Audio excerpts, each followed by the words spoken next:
Off the end of the bat, little squibber, tough play, jump throw to first, and got him! Oh, they say they got him! We put a 20-second timer on the screen. This is a replay review denial for taking too long to challenge a call ejection. Let's see if they took too long. I didn't think Freeman had a chance to make this play. It was hit slow. Carlson's moving. The jump throw. Ooh, that looked close. Cardinals will take a long look to see if this is indeed the right call. No challenge, so Dylan Carlson is 0 for 10. Or are they going to challenge? Let's see here. Oh, he's safe. He's safe. You got to challenge. Initially, we were told they were not going to challenge, and now they will. And with Goldie and Arenado coming up, I think you have to do it. Yeah, of course you do. Runs are at a premium right now for the Cardinals. You end up getting that guy on base, have those guys behind him. You have to take a look at this one.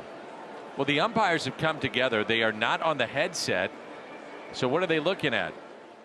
They're looking to see if the replay review was filed in time. You have 20 seconds from the end of the play. That's why we have the clock on there. The 11.5 you see on the screen is the amount of time that transpired from the end of the 20-second clock until the broadcaster said, no challenge.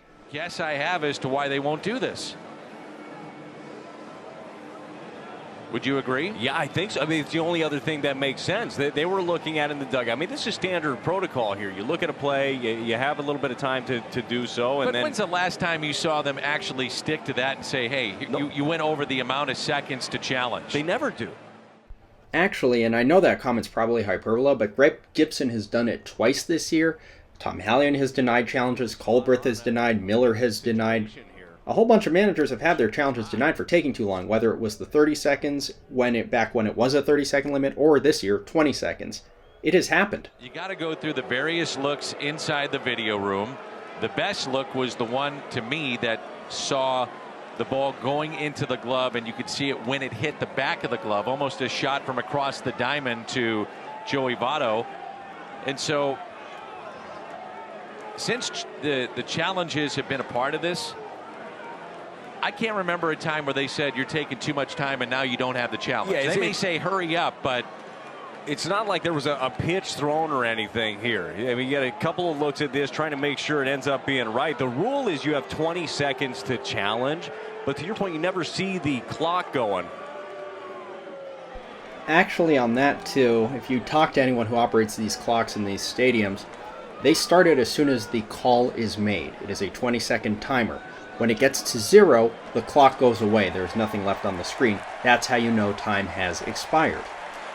So the Cardinals apparently do not get the challenge. And again, my best guess is that they ran out of time to challenge, of which I've never seen that truly enforced. What is the goal here is my question. Is the goal to get calls right? Is that why we're doing the replay? Or is it not? As this inning comes to an end, the goal, currently, is pace of play. T-Mac and I have been saying for years they should have a fifth umpire in the booth, but rumor has it that they don't want to spend the money. Well, if you don't spend the money on doing it the right way, you get things like this. The runner was safe, but you can't challenge it because time ran out. Back to a live look in Cincinnati. Mike Shildt getting after it with Ron Kulpa. He's close to getting tossed. David Bell just watching. And we had a shot before Shildt went back out there that he was on the phone, or at least the conversation, Ali Marmol on the phone. My guess would be about the amount of time that they took to look at the review. And the time limit to invoke the challenge is 10 seconds to hold, 20 seconds to challenge. So there you go. That's 30. Except it's not actually 30 seconds, it's 20 seconds. The 20 seconds is inclusive, not exclusive of the 10-second hold period. So they get 10 seconds to hold, and then if they use the entire 10, they get another 10 seconds to decide when to challenge. The way it works is after the play ends, the umpire makes a call. As soon as that happens, the pitch clock operator starts the time clock. It starts at a 20-second timer. When that 20 seconds reaches 0, then that's it. Your time has expired. If we don't have a challenge request by that time, the umpire is supposed to deny the request. That's what happened here. But again, None of this occurs if MLB just goes full force with the idea of getting the call right by putting a fifth umpire in the booth instead of having it be the impetus on teams to challenge the call. Because teams are going to double guess, second guess, is this obvious enough to challenge, will I win it, etc., which is fine and all if that's what you're going for, pace of play.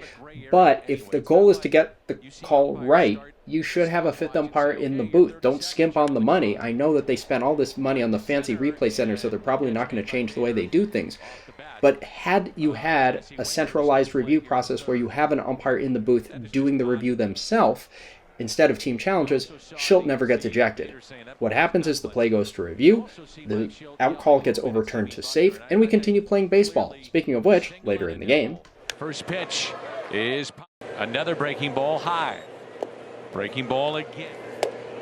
3-1. Star. Breaking ball and a beauty.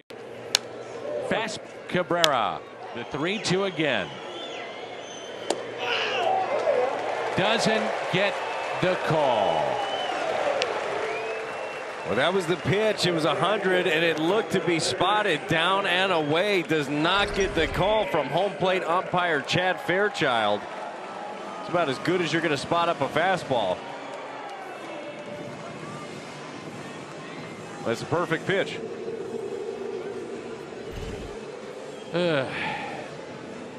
So leadoff walk, Tyler Stevenson. After the game, post-game processing did not change this to a correct call. Watch the players' actions as they go to break and then come back from. Little late inning drama in Cincinnati.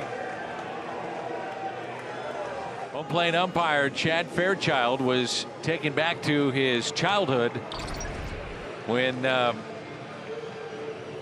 Cabrera had this little message for him. Wait for it, and it's coming. Hold on. Keep it rolling. Oh. They didn't keep it rolling. He kind of stuck his tongue out at him as na-na-na-na-na kind of thing. And then he promptly was ejected from the game. He's already coming out of the game. He's already coming out, Brad, but now he's been officially ejected from the game. Now he's just going to get fined because Chad Fairchild can't call a strike. It makes sense. The umpire didn't call a strike, and the player engaged in what the league calls actions intended to ridicule. It's one of the reasons on MLB's manual. It takes two to tango. Ejecting after being taken out of the game makes the ejection formal on the record, just like the umpire's post-game eval will identify the pitch. Two people being held accountable in two different ways. Singles, a run batted in.